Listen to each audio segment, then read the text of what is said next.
Bonjour, mon nom est Florence. Je suis habilitée à enseigner le Yoga Nidra, étant diplômée de Satyananda Ashram France sous l'égide de Micheline Flack. Cette conférence est inspirée de son enseignement et c'est avec ferveur et reconnaissance que je la remercie. Qu'est-ce que le Yoga Nidra ?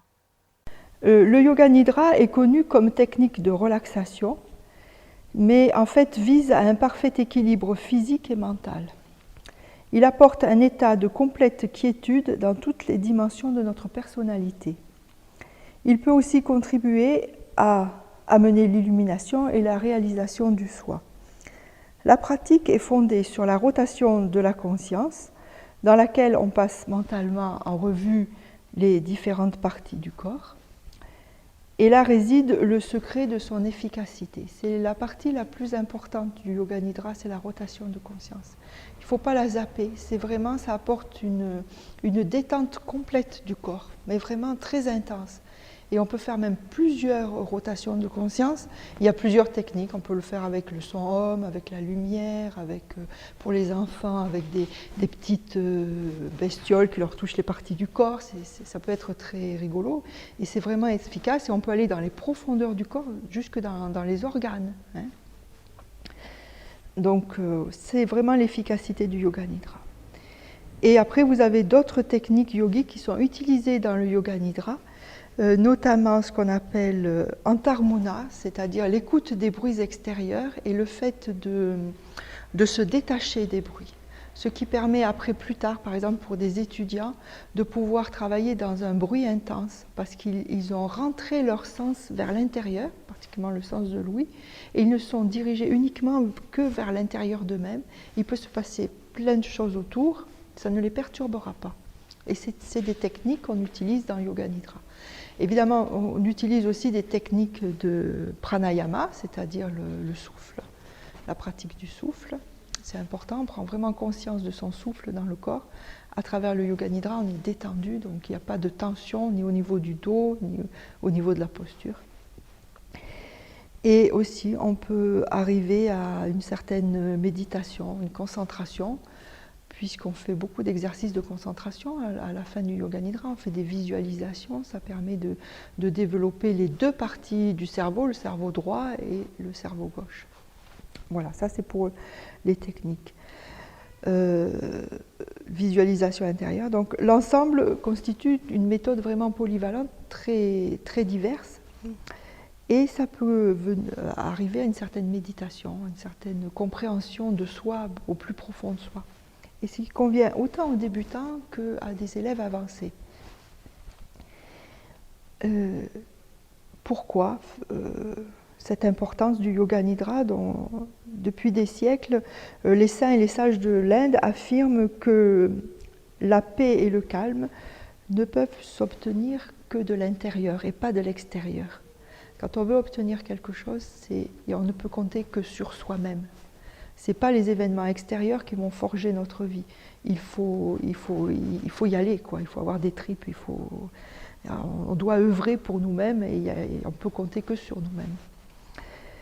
Et tout individu devrait avoir la capacité de pénétrer dans le subconscient pour traiter et assainir sa personnalité profonde. On peut opérer cette plongée à l'intérieur de soi grâce au Yoga Nidra. La psychologie moderne et la philosophie de l'Inde énumèrent 3 types de tensions responsables de toutes les souffrances de la vie moderne. La première est la tension musculaire et physique, on la connaît bien. La seconde est la tension mentale ou psychique. Et la troisième, c'est la tension émotionnelle. Ces 3 tensions sont la cause des maladies, des inhibitions, des complexes, de l'anxiété, de toutes sortes de souffrances. Et le Yoga Nidra est là pour prendre conscience. Déjà, prendre conscience de ces tensions, on n'en a pas toujours conscience. Beaucoup de gens se croient détendus, la plupart du temps, et ce n'est pas vrai, parce que pour certains, si on fait des tests scientifiques, la majorité des gens ne sont pas détendus. On a toujours des tensions à l'intérieur. Même si on fait du yoga depuis longtemps, on a des tensions et dans la vie courante, on n'est pas... bon, mais déjà, le fait de pratiquer, on se rend compte de ces tensions. Et l'observation de tous les jours, vous connaissez plein de gens qui se rongent les ongles, qui ont plein de tics, qui se tapotent le menton, qui se mettent les doigts dans le nez, qui se grattent la tête. On voit comme ça, ou alors qui fument une cigarette sur une cigarette, ou qui parlent beaucoup aussi, pour ne rien dire, qui ont la bougeotte, ou qui montent sont tout le temps énervés. Ça, c'est le signe de tension, de ces 3 tensions. Et ces personnes font souvent ça sans s'en rendre compte, sans être conscients de leur état de tension. Et nous pouvons nous croire heureux et détendus, mais un regard plus lucide sur nous-mêmes et sur notre comportement prouvera en général le contraire. Et pourtant, se relaxer semble tellement facile. On n'a qu'à s'allonger dans une position confortable, fermer les yeux, ou s'endormir, ou fumer une cigarette, ou tranquillement s'installer, boire un verre, aller au cinéma, lire un roman.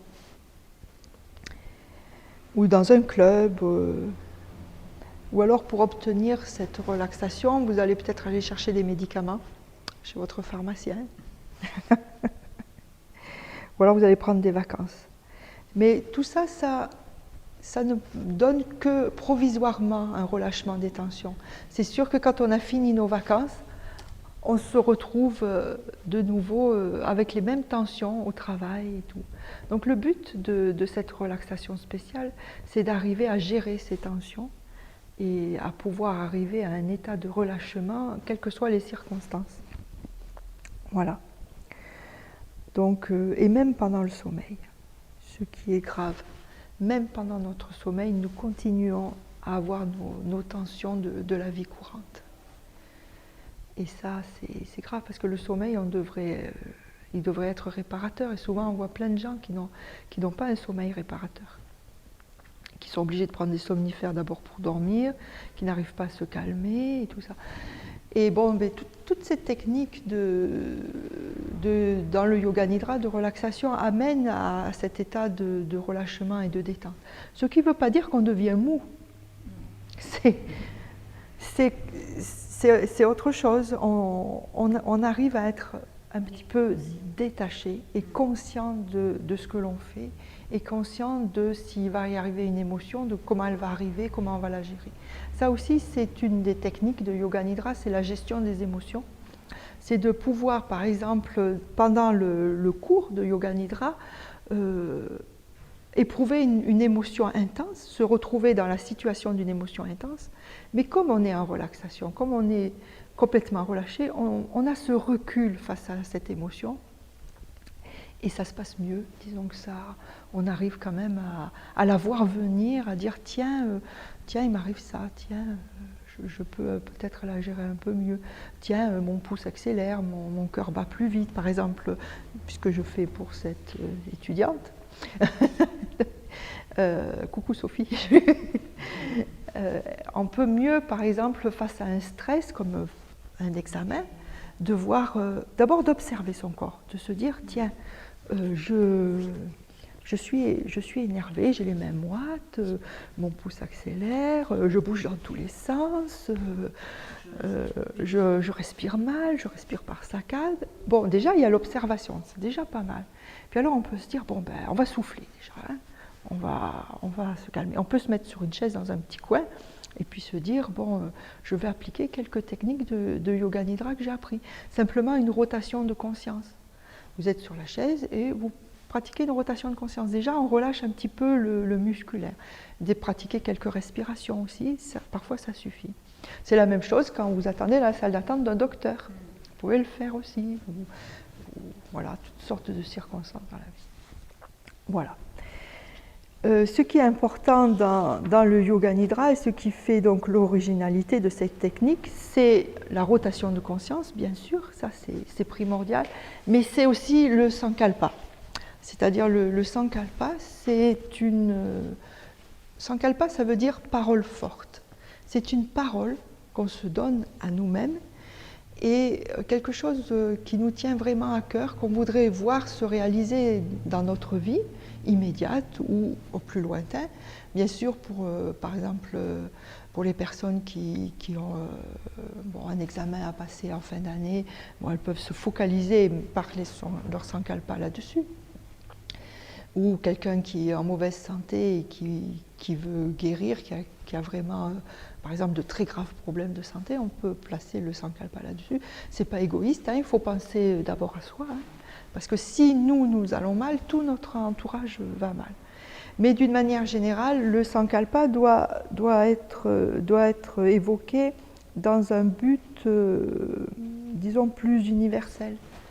Souvent, il faut que ça puisse rejaillir sur les personnes qui nous entourent. Alors, les clés d'or du sankalpa, je vais vous les lire parce que c'est très bien écrit et c'est plus facile que de vous le dire comme ça.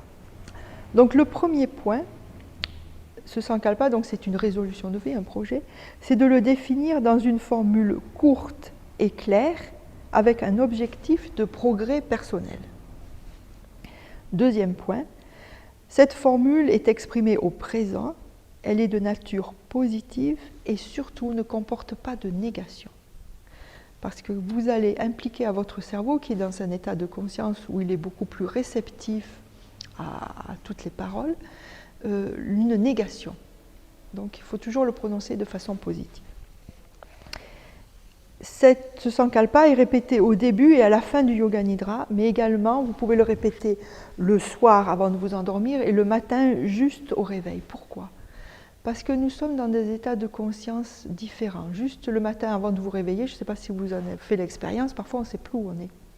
On ne sait pas si on dort encore, si on rêve encore, si on se lève.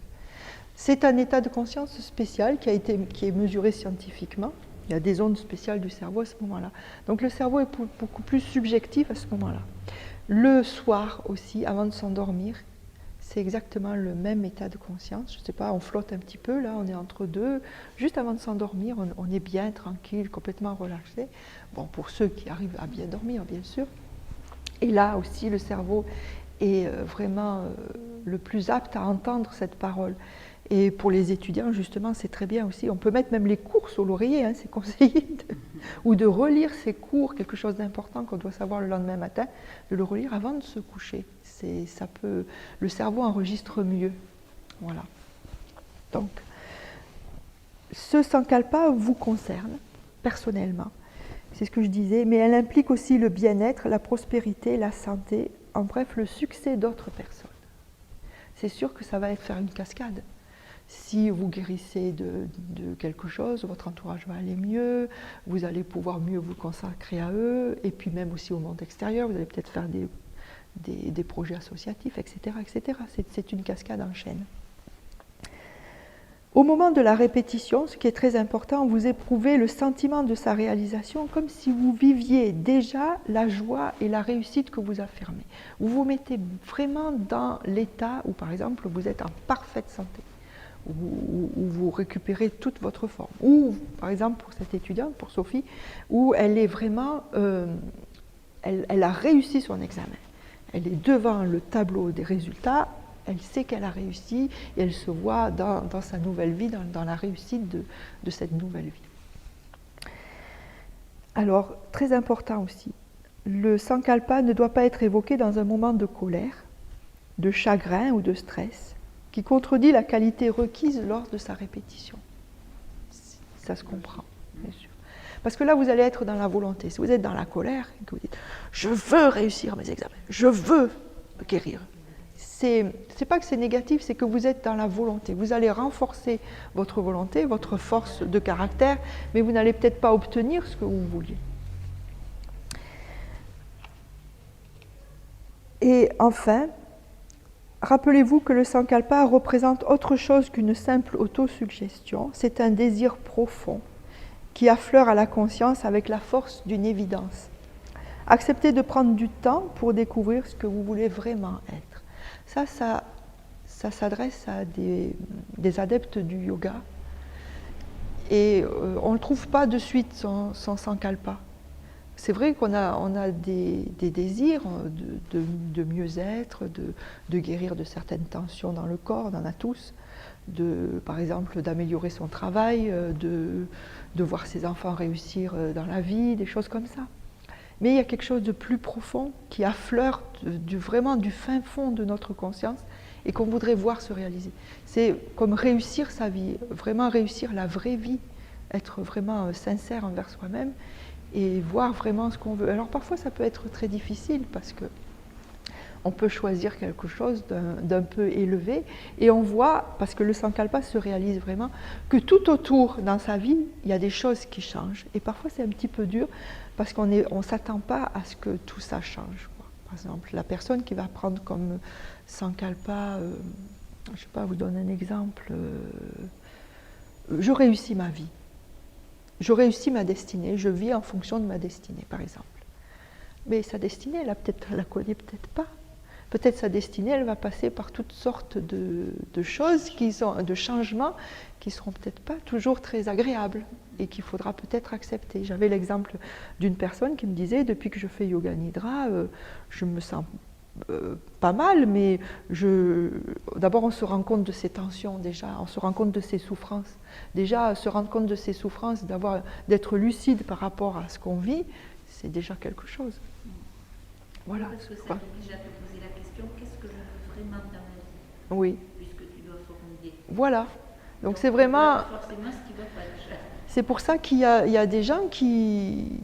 Ou alors on prend Yoga Nidra superficiellement, bon, c'est une excellente technique de relaxation et c'est ce qui est proposé en sophrologie, c'est ce qui est proposé dans la méthode de Schultz, enfin des relaxations. Soit on se pose vraiment la question, qu'est-ce que je veux vraiment réaliser dans ma vie? Est-ce que c'est vraiment ce que je veux faire? Et qu'est-ce que je cherche vraiment? Voilà, donc ça peut être... oui, ça peut un peu être dérangeant, et puis bon, ça fait poser des questions, c'est une investigation, voilà. Donc il faut être prêt à cette investigation. Mais enfin, cette technique s'adresse à tout le monde, et elle se fait en douceur. C'est pas quelque chose comme... et ça n'a rien à voir ni avec une hypnose, ni avec une psychothérapie. Parce que moi, je n'induis rien, je ne suis pas... C'est vous qui faites tout le travail. C'est à travers doucement et lentement. De toute façon, dans Yoga Nidra, quand il y a quelque chose que vous ne pouvez pas supporter, qui doit émerger de votre conscience, mais que vous ne pouvez pas supporter, vous ne le verrez pas. Vous allez vous endormir juste à cette phase-là du Yoga Nidra. Vous ne le verrez pas. On a une super conscience, on a quelque chose qui nous surveille, enfin pas qui nous surveille, qui nous protège. Et vous serez gardé de ça. Tandis que quand on fait quelque chose comme une psychanalyse, je ne veux pas dire que le yoga ressemble à ça, mais comme quelque chose comme c'est quelqu'un d'extérieur qui va vous induire certaines choses. Donc ça peut être très difficile, vous n'avez peut-être pas envie d'être bousculé à ce moment-là, ou qu'on vous montre ça à ce moment-là, c'est peut-être pas le moment dans votre vie. Dans Yoga Nidra, vous êtes vous-même, c'est vous-même votre thérapeute, c'est formidable parce que ça se fait très en douceur. Vous n'allez voir que ce que vous pouvez accepter. Donc c'est formidable. Même si c'est un petit peu dérangeant, c'est quand même toujours acceptable. Et puis voilà. C'est pour un mieux. C'est pour un mieux, oui, oui. Remuer, Non, on ne remue pas la vase, hein, on ne remue pas la boue. Le passé, tout ce qui s'est passé, tout ce qui vous est arrivé, ça n'a pas lieu. On s'en fout presque, hein, je veux dire, ce qui compte c'est de voir de l'avant, c'est d'aller de l'avant et de pouvoir justement prendre conscience de cette souffrance, parce que qu'est-ce qui nous amène dans un cours de yoga? C'est qu'on souffre quelque part, ou dans notre corps, ou dans notre âme, ou qu'on a envie de voir autre chose, de faire autre chose que métro, boulot, dodo. Voilà. Voilà. Donc... voilà. Mais c'est pas violent, c'est pas une technique violente. Chacun, il y a des gens qui peuvent rester pendant des années et rien que la rotation de conscience. Eh bien, c'est très bien, ils arrivent à dénouer leur tension physique. Vous savez, on a plusieurs corps, donc le premier corps à dénouer, c'est le corps physique. Après, on a le corps émotionnel, le corps énergétique, jusqu'au corps causal, c'est-à-dire ce qui nous a fait, ce qui est pourquoi on est en vie. pourquoi on est là sur Terre. Et voilà.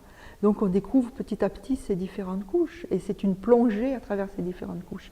Mais ça se fait très naturellement et très doucement. Voilà. Alors, c'est ça l'originalité de cette technique. Moi, j'induis, je ne dirige pas, je propose, et après c'est vous qui faites avec votre matériel, avec votre conscience.